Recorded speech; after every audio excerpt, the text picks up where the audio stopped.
Hello, no? So ngayon, no, pag-usapan natin itong tungkol sa mga tao, no, na naglilingkod sa Diyos pero at the same time naninira siya sa kanyang kapwa, no? Maraming mga tao niyan ngayon, mga Kristiyano mismo, no, na sumasampalataya sa Diyos, pumapasok sa templo ng Diyos, sumasamba, umaawit ng mga papuri, sinasamba ang Panginoon, pinupuri ang Diyos, nagdadasal doon sa simbahan. Pero pag uwi ng bahay or paglabas ng simbahan ay naninira sa kapwa. Marami sa atin ang ganitong mga kaugalian na hindi talaga mabibitawan ng isang tao. Ang kasalanan kasi ng tao, ng mga ganitong klaseng kasalanan, ay para itong mga mabigat sa ating sarili. Sin, kasalanan na dapat nating pakawalan. Dapat nating iwanan bago tayo lumalakad ng banal sa ating Panginoong Jesucristo, sa ating Diyos na Ama. Ang sinabi mismo ng ating Panginoong Jesucristo, be perfect, for I am as your Father in heaven is perfect. So kailangan magiging banal tayo dito sa mundong ito, gaya ng ating Panginoon ay banal. Kahit pa sa likod ng ating pagkamakasalanan, kasi nature na yan sa bawat puso o bawat tao dito sa mundong ito na magkasala. Kaya nga, as long as tayo ay makasalanan, si Kristo namatay dahil sa atin. Ipinako si Kristo, pinapahirapan si Kristo, pero kailanman hindi siya nagtanim ng galit doon sa mga tao na gumagawa sa kanya ng kasamaan. Nagpapatawad siya mismo at sinabi niya ng ating Panginoong Jesucristo, patawarin niyo po sila, Ama, dahil hindi nila alam ang kanilang ginagawa. Dito sa atin, maraming mga namumuhay dito na banal, naglilingkod sa Diyos. Pero sa puso, andoon ang hatred, nakalublob. Kung gusto nating magiging banal sa paningin ng ating Panginoon, kailangan malinisin muna natin yung sarili natin. Kung hindi natin gagawin ito, lahat ng pagsisikap natin dito sa mundong ito na makapasok sa kaharian ng Diyos, lahat ng pagsisikap natin na pumasok sa simbahan upang sambahin ang Panginoon, lahat ng pagsisikap natin na awitan ang Panginoon ng mga papuri, purihin ang Panginoon, sambahin ang Panginoon, magdasal sa Panginoon, lahat ng yan magbabaliwala kung dito sa puso natin andoon ang paninira pa rin sa kapwa. Dito sa ating paligid, hindi mo maiwasan na sa bawat lingon ng iyong mga mata, ang mga tao gumagawa ng kasalanan. Minsan madadala ka. Mga tao na lakas manira sa kanilang kapwa na tinatawag niyo chismoso. Huwag niyo pong gawin yan.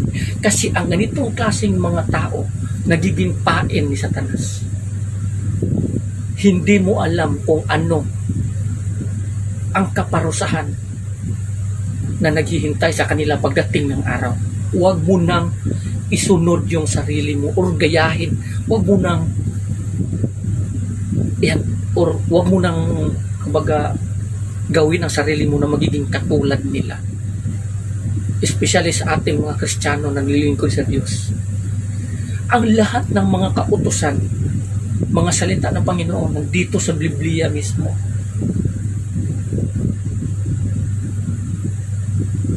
Lahat doon.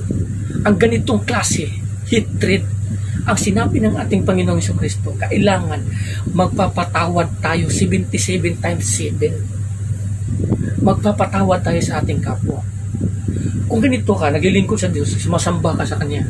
Pagdating naman sa inyo, sinisiraan mo, nagchichismis ka, nagsisiraan mo yung ibang tao, yung mga kasamahan mo sa simbahan, o ibang tao dun sa paligid mo, o kapitbahay mo, o mga kaibigan, o sino man. Gusto kong malaman mo na ang paglilingkod mo sa Diyos ay mababaliwala. Kumbaga, sinasabi dito sa English na nabasa ko, your, ano tawag yun? Your ministering before God is not working. You're worshiping, kumbaga yung lahat ng pagsisikap mo upang magiging kaaya-aya o kalulugdan ng Diyos ay mababaliwala ang lahat.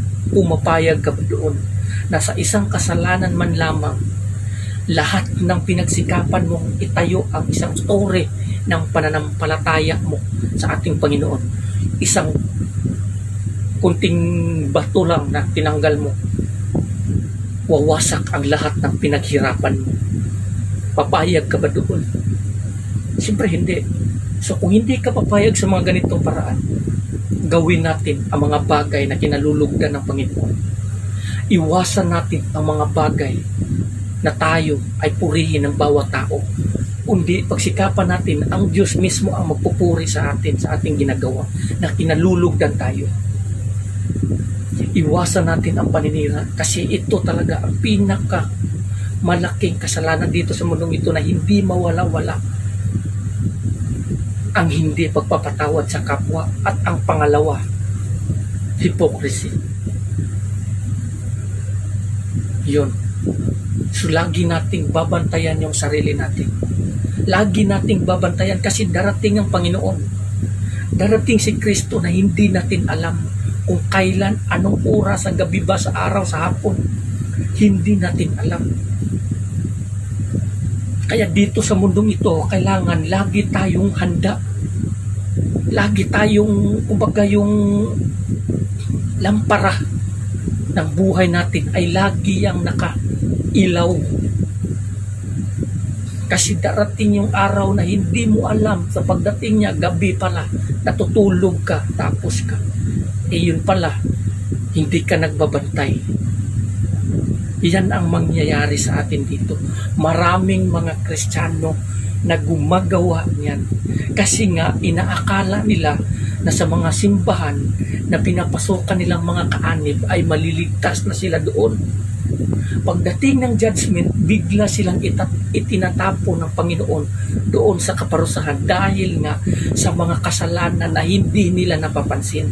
Dahil nga ang kanilang mga leader mismo ay hindi nagsasabi ng katotohanan patungkol sa mga hidden sin.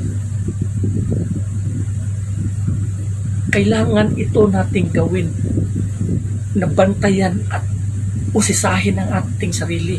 Siyasatin ang ating sarili kung ano man ang kasalanan. Masarap mabuhay nang walang mabigat sa ating puso at prepare tayong humarap sa Panginoon. Unlike noong dito sa puso natin mayroong hatred, paninira sa kapwa, kasakiman, or anong pa man yan. Huwag na tayong mag-expect na makapasok tayo sa kaharian niya pagdating ng araw, kundi itatapon tayo doon kasama ng mga tao na hindi kumikilala ng Panginoon.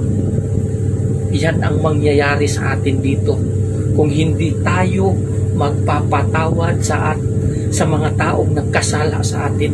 Hindi rin tayo patatawarin. So hanggang dito na lang. Maraming salamat din, Representative.